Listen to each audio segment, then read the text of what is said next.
Doctor, antes de ir a temas más puntuales, yo destacaba la caracterización que usted hace esta semana de que el kirchnerismo es una malformación del peronismo. Y me causaba cierta gracia porque es como que los peronistas nos hacen trampa a los argentinos, porque cuando las cosas andan más o menos bien es una expresión del peronismo. Máscaras. ¿Qué? Las famosas máscaras del Pero lo que yo digo es, cuando Menem andaba bien era el peronismo y cuando empezó a derrapar ya era una malformación. Cuando Bueno, sí, Kirchner pero eso es un criterio, eso es muy simplista ese criterio. A ver. Dirigentes políticos, gremiales, juveniles, que tenemos claro cuáles son las enseñanzas del Perón, y sobre todo las últimas, del Perón que viene a unir a los argentinos, que no tenía nada que ver ni con el liberalismo, ni tenía nada que ver con la transversalidad, no tenía nada que ver con eso, por el contrario. Es un hombre que nunca trajo como problema del presente el pasado, porque su patria era el futuro. Entonces, tantos dirigentes políticos como gremiales, a veces les convendría seguir con Kirchner o con Menem, pero hay quienes tienen convicciones, como pueden tener ustedes como periodistas, y cuando hay, en nuestro criterio, no tenemos el peronómetro, una desviación evidente, no una pequeña desviación. Con Menem terminamos inscriptos en la internacional más liberal, la ultraliberal, que da por Reagan y Margaret Thatcher. Ahora, ¿por qué hay que seguir? No digo que no sea peronista, atención. Digo que se fue de mambo y que es una malformación. Definitivamente es una malformación. Nada tenemos que ver con eso. Tampoco tenemos nada que ver nosotros con el tema de transformar la política en una riña, una pelea, porque es la última enseñanza de Perón. Pero no porque se le ocurrió a Perón, sino porque la época de las peleas, que termina con la guerra en Paraguay en el 40 y pico, con 55 millones de muertos en la Segunda Guerra Mundial, esa era la época de las peleas, de las guerras.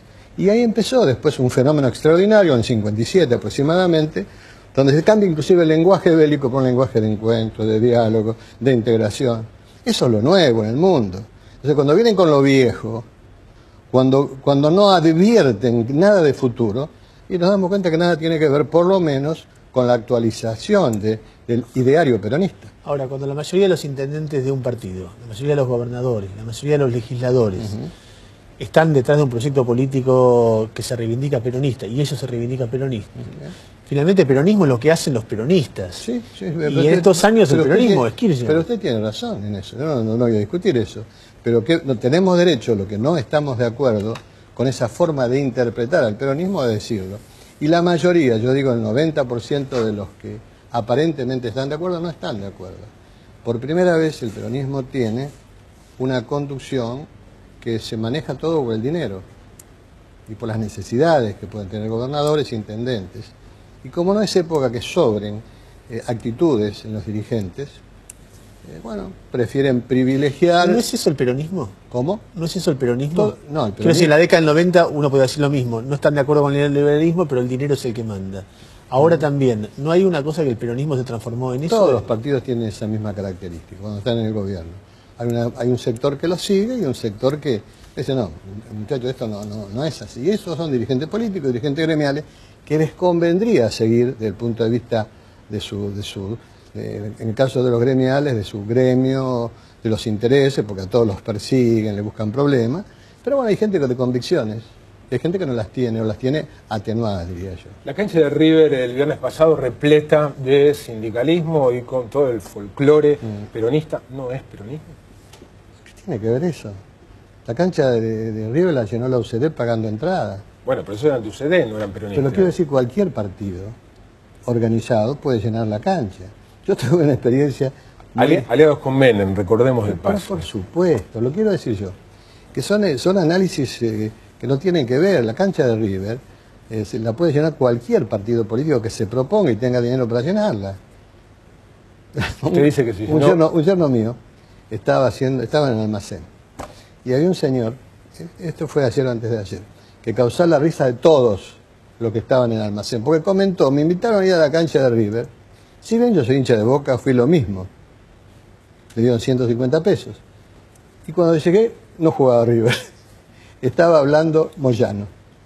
El comentario de este hombre, quiero decirle, si usted tiene plata y está dispuesto a gastarla, eso no tiene importancia. La gente fue ahí por dinero.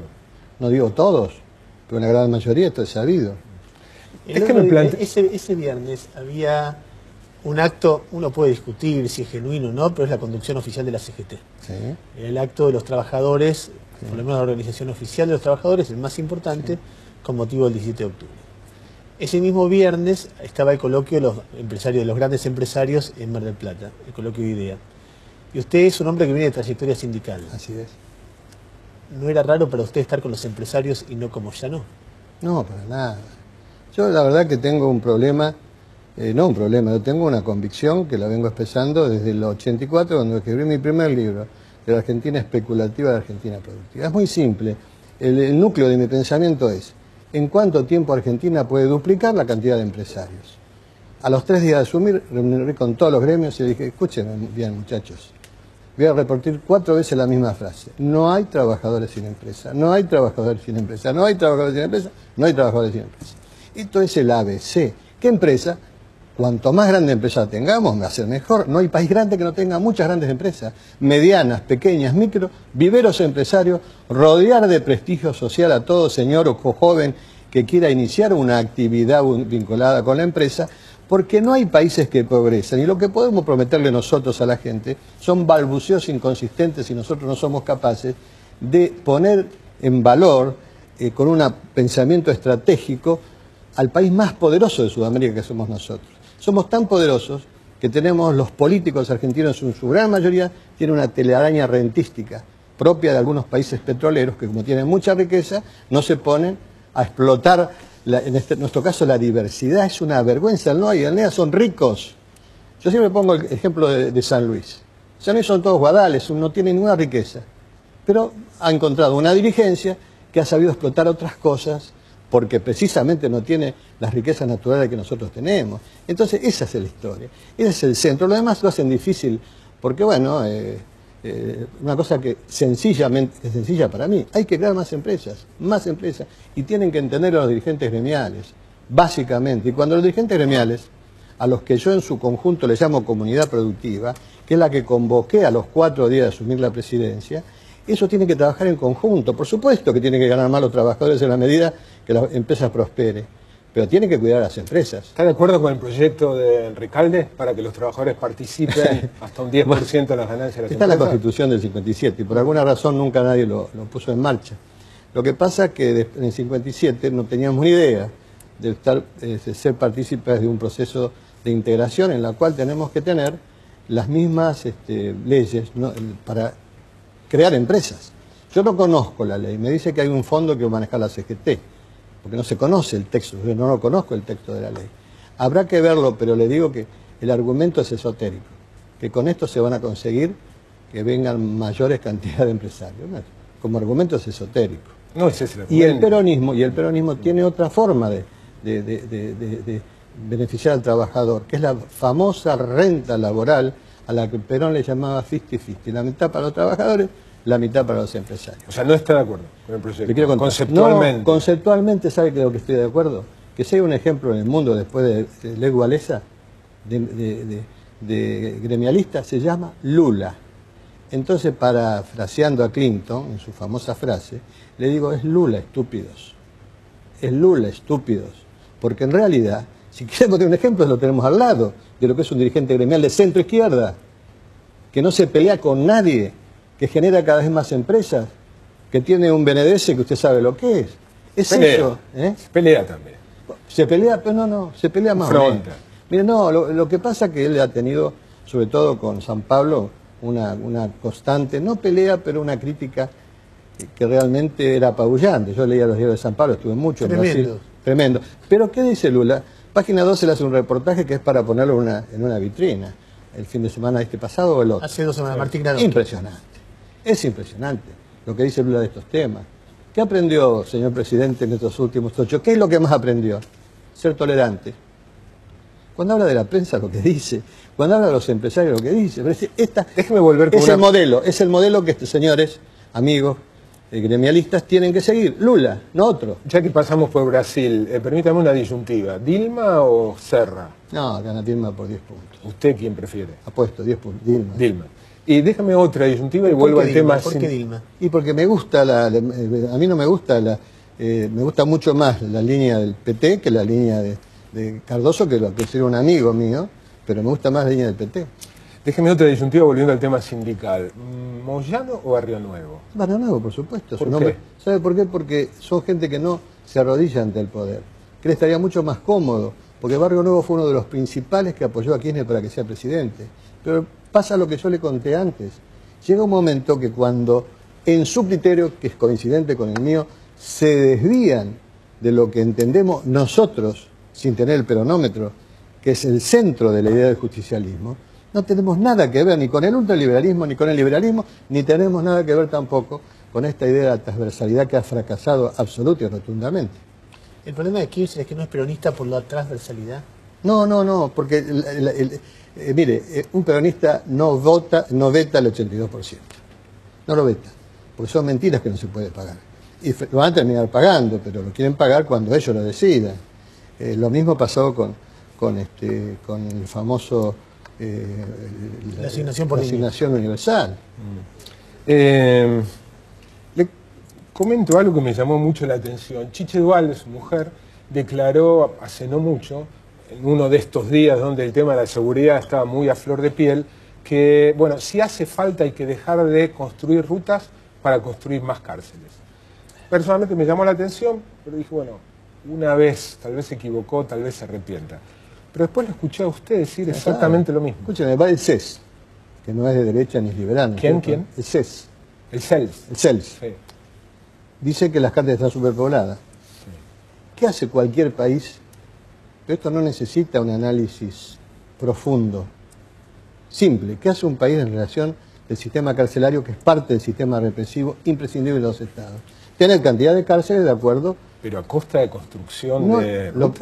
Mire, la preocupación mayor que hoy tiene la gente, no a costa. ¿Sabe cuándo sale cada cárcel? ¿Tiene idea ustedes? Ni idea. De 500 vale 24 a 26 millones de pesos. No es plata para hacer las 10 cárceles que faltan en la provincia. No es plata, no tiene significación del punto de vista económico. Lo que me llamó la atención no es que propusieran la construcción de cárceles, sino que plantearan, cárceles en lugar de... No, porque son dos cosas distintas en cuanto al valor, se pueden hacer naturalmente. Si un país necesita, ¿qué necesitamos nosotros? Que los chicos, los jóvenes, los chicos de 13, 14 hasta 18 años, que cometen uno de 5, 10, 15, 20 delitos, no pueden estar en la calle en primer lugar porque hay que protegerlos. Y después hay que proteger a la gente de estos chicos que, bueno, que como han perdido la razón de su existencia, la vida no vale nada de ellos ni nada de demás, hay que recuperarlos. Tenemos que tener un lugar para recuperarlos. Yo digo que tenemos que utilizar, mientras se construyan los lugares para recuperarlos, las instalaciones ociosas de las Fuerzas Armadas donde teníamos los conscriptos. No con militares para que los cuiden, sino con un batallón de asistentes sociales, sociólogos, psicólogos, médicos. O sea, ¿está de acuerdo con el proyecto de servicio cívico voluntario? Obligatorio, no voluntario. No. Esto no es servicio militar. Cívico. Es el chico que comete delitos. Para el delincuente. Este canal. En una famosa toma de rehenes. Todos los televisores, todos los coches, lo que vemos siempre. Sale tapado el chico con la mamá, se va, le preguntan al jefe de policía si lo conocía, sí, pero como es menor no podemos dar su nombre. ¿Pero usted lo conocía? Sí, lo tuvimos 40 veces este año. La última vez con un cuchillo lastimó a un compañero mío. ¿Ese chico puede estar en la calle? Es un disparate. Después aparece la mamá por televisión planteando el grave problema que existe. No hay país civilizado en el mundo que no proteja a los menores. Ni regímenes capitalistas, ni en Cuba de Castro. ¿Sabe lo que me pasa cuando yo lo escucho hablar de seguridad a usted, que tiene experiencia en la provincia de Buenos Aires? Conociendo la historia, ya somos grandes, hace 20 años que uno cubre, uno ve una política de parte suya bastante errática. Errática quiero decir, porque de repente pasábamos de Arlanian, que tiene una concepción de cómo enfrentar la seguridad en la provincia de Buenos Aires, a Rucauf, que tenía una concepción diametralmente opuesta. Nunca fue secretario de Seguridad. Bueno, fue el gobernador que aliado con usted. Pero lo que pasa es que cuando uno apoya a un gobernador, yo no soy muy bueno para los apoyos, esa vez creo que apoyé bien. Era el hombre que en ese momento yo lo veía con más condiciones y además que tenía más posibilidades de ganar. Está bien, pero lo que